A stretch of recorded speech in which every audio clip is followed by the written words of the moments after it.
Good morning, everyone. Hey, y'all see that on my wall? Look at that. My 7-year-old is just so creative. She's been creating she creates friends out of paper, out of toilet paper, which is this one, and sticks them all over our walls. She's been having a great time making friends for everybody. And I'm so grateful that God he speaks to the little children like in a whole different way, and it's just amazing how he has given us all a creativity.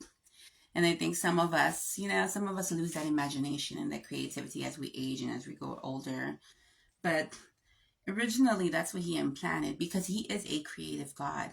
And that's why I love this story today. It's Jesus born in a barn, and now we're getting into Jesus coming. So Jesus is God's master plan. He is the most creative of all. He had set it up from before the world began to have a rescue plan for us. And he created us and we fell, but the devil thought he won, and God had already planned to use the devil as like a pawn in his hand. The devil thought, I'm going to win this game. And the Lord was already making moves. Like, I already know what I'm going to do. And so many generations later, after the world began, his plan began to play out. And it brought in the King of Kings, Jesus Christ, the only Son of God and the only way to the Father. So let's get into it. Born in a barn. Remember Abraham. God gave Abraham 3 promises. Your children will become a great nation. That nation will have its own land. That's number 2. And number 3 is from that nation will come a blessing for the whole world. After 1,500 years, 2 of those promises had come true. Abraham's kids became the nation of Israel, and they got their own land, the promised land. But the blessing for the whole world, what was it? And when was it coming? Would it solve the problem of sin? Would it change the people of the world so they could be friends with God again? The prophet Isaiah talked about the Messiah, a word that means anointed one. God anointed kings and very special leaders when he had an important job for them to do. But 400 years had passed since the time of Isaiah. So that's 400 years without any new prophets. 400 years without any new messages from God. And the Israelites were getting tired of waiting for this special leader. So where was the blessing? Some of the Israelites were starting to lose hope.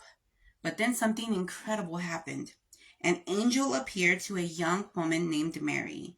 You will have a son, the angel said. And how would this be? Mary asked. I'm not even married. She was still a virgin. It's true. Mary wasn't married. She had promised to marry a man named Joseph, but they weren't married yet.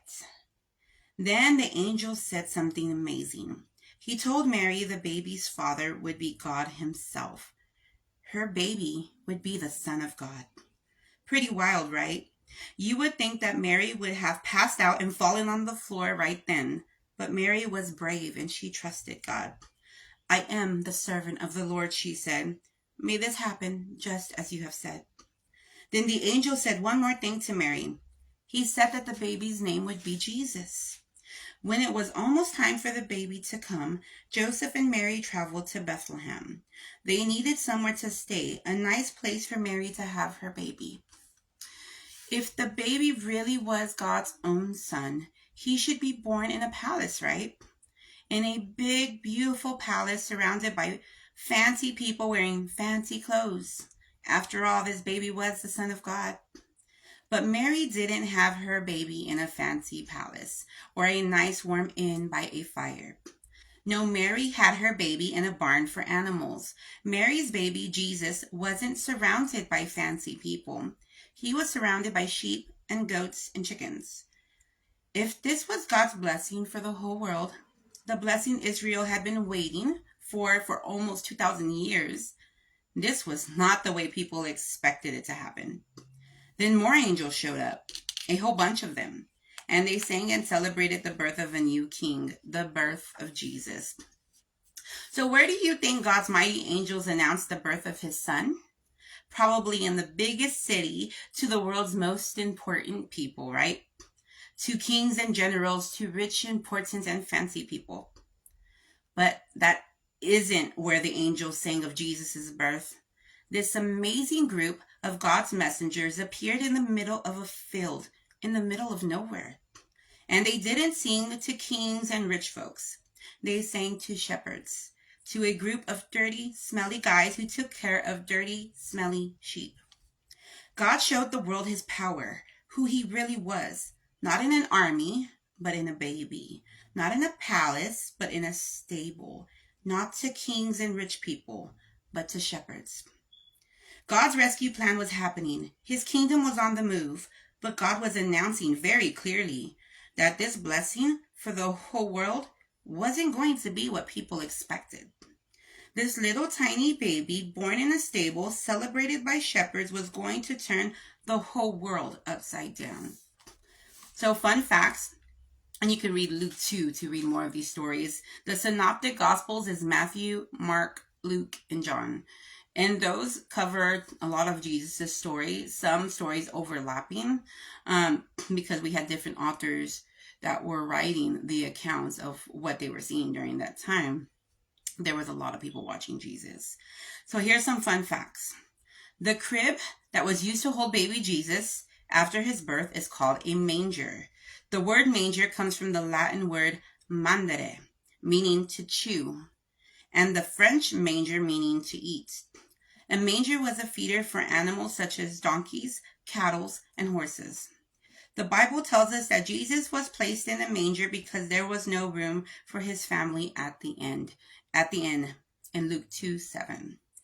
So 2 questions. In what ways was Jesus' arrival different than people expected? And what do you think God was trying to show the world by sending his son this way? So the prayer. Dear God, thank you for sending your son, Jesus, as a blessing for the whole world. Help us to trust you when your blessing looks different than we expected. Amen. And that is something that I pray for all of us, because this is something we can read and it makes sense to us now. I mean, it's easy to read and, say, hey, we've heard the story a million times, and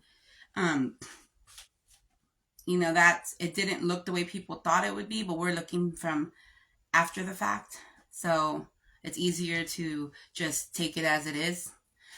But what about in your life now? What side would you have fallen on? What would you have believed? Because now there's smaller things than Jesus' birth that happen. And you have to ask yourself every day, when it doesn't appear as you expected, do you trust God? Right? Even if it doesn't look like what you thought it would look like, maybe something you prayed for. What do you trust God enough to believe? So it doesn't always, God doesn't answer us always in the way that we think he should answer us. And we have to learn how to have enough faith to accept God's plan. If we have put it in his hands, then we have to have faith to accept what his plan is. Not listen to other people, but only have our ears attentive and open to what God is going to tell us. And he'll speak through his word, and he'll speak to us in our spirits. He speaks in different ways. And so I'm grateful that we have a good daddy that we can trust and that we can believe. But you have to choose beforehand, before the situations come up, whether you're going to stand in faith or not, and believe that God is who he says he is, even when things don't make sense. That was just a little extra tidbit, but you all have a very blessed day, and God willing, I'll see you tomorrow or sometime soon. I know I haven't been consistent, but I am definitely trying to kind of get back on board. All right. Love ya. Have a great day.